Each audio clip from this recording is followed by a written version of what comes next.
What's up, YouTube? Welcome to the Coffee Pod. My name is Chisha Zed. Drink the coffee, it'll make you feel better. No more wasting time. Let's get it. So, long story short, I posted some stuff on Monday, was literally fired on Friday, telling people to go to therapy. And a lot of people got upset and attempted to hurt me, but I want you guys to understand that you didn't just hurt me. Yeah, I may have lost my employment, but all of the clients that I've had, that I've spent 5 years with, establishing therapeutic rapport, now no longer have a therapist. The people that I was serving have very severe mental disorders, severe abandonment issues. Some of them don't even have parents. Some of them have just recently come down, and I was helping them process cancer diagnoses. So while you guys did this shit for clicks and views, my clients lost a support system. I have worked with these people for years, and now they don't have anyone. I don't know what I would do if my therapist was just axed immediately with no warning. So a lot of you guys who have reported me to my employer or whatever have done irreparable damage, and I need you to sit with that. The doxing has not stopped. I had to change my phone number because someone, under the guise of wanting to protect me, tried to ambush me in a YouTube live. And it's terrifying. As a woman, getting random text messages, that shit's terrifying. So not only do my boundaries continuously keep being violated, my clients, their treatment has stopped. This comment says, how can we support? I've been putting out mental health content for about 1.5 years and haven't received a dime because your guys' healing is so much more important to me. If you feel like giving, here's my Cash App. But honestly, how you can support is never shutting the up.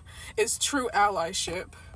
True allyship stands up in the face of adversity. If somebody is being sprayed by the water hose, ask yourself on what part of the scenario are you at? Are you the one being attacked? Are you the one being sprayed? Are you the one spraying the person upholding these supremacy ideas? Are you the one standing on the sidewalk lines looking at people get sprayed? Are you the one telling the person to turn the hose off? That's how y'all can support. This does not just affect me. Think about your choices, guys. This shit's fucking ridiculous. You can support by supporting the unprotected. Wow. This is sad. This situation, how this ended. So guys, as always, we're going to check out some of these comments. Let's see what the people have to say. Our first comment here is actually a thread that I'm going to read for you guys. The first comment says, they will find another one. And this is a response to her saying, well, what are my clients going to do now? And this guy's saying, well, they're going to find another therapist. And another woman responded to that comment and said they have to tell their trauma and issues to a whole other person that they spent years opening up to. Therapy is hard for many. Someone else responded and said they will find another. And then someone responded to that and said, this is how we know you're not in therapy. To which was responded, don't have trauma and don't have mental issues. Everyone use therapy, sure. That doesn't mean everyone needs to. And the woman responded, that's not the point. The next comment here reads, I'm real tired of our personal accounts being used against us by employers. It's not making sense. Well, that's just the world we live in, man. And that's why people just need to be a little bit more careful with what they put online. Next comment says, can someone explain why Dusty is so offensive? I don't know the meaning in that context or how that was the most offensive word. So this is in response to the black therapist calling black men dusty. Next comment here reads, press charges on the lady who released your personal information. Sorry that you are going through this. Next comment, laughing emojis. Thank you for the comedy. This made my year.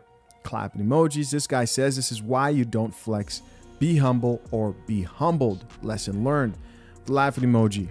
It's hard to feel sorry for a woman like this who had the choice. Because people make mistakes. Right? I've made mistakes. It's not easy to apologize. I've had to apologize even to my audience.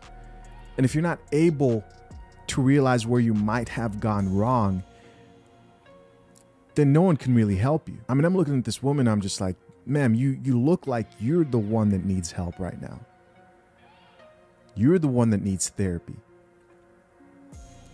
When people make these types of public mistakes, they usually have two choices. Number one, you can either, well, really three, right? You can either ignore it, or you can take what people are saying and look at it from a balanced perspective and think, wait, could I have been wrong in a couple of situations? And if you can admit that, well, you're helping yourself in the long run, right? You're building trust with other people. People like to support people who can also admit when they're wrong.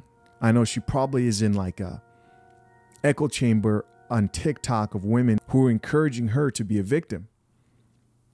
But she's not a victim. And the route that she's chosen to take is one of a lack of accountability.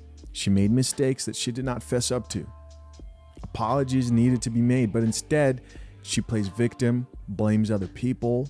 These are obviously very serious flaws when it comes to knowing how to handle situations, controversy, problems, right?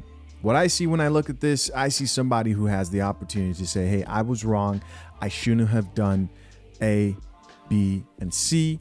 I plan to do better. But instead, she's playing complete offense, right? Terrible, terrible. And then she's asking for money. It's just a sad ending to this whole situation. And not so much sad as in her situation is sad, because I believe this is the better route for her. She may not realize this now. But if she's unable to look at the situation and see where she might have gone wrong in this particular situation, if she's unable to see that, then she does not need to be counseling or helping anybody out. Eventually, she might learn that, or she might not, right? But as always, man, curious to know what you guys think. Leave your comments down below. Listen, I appreciate you guys, as always, for checking out another episode of The Coffee Pot. Till next time, I'm out. Peace.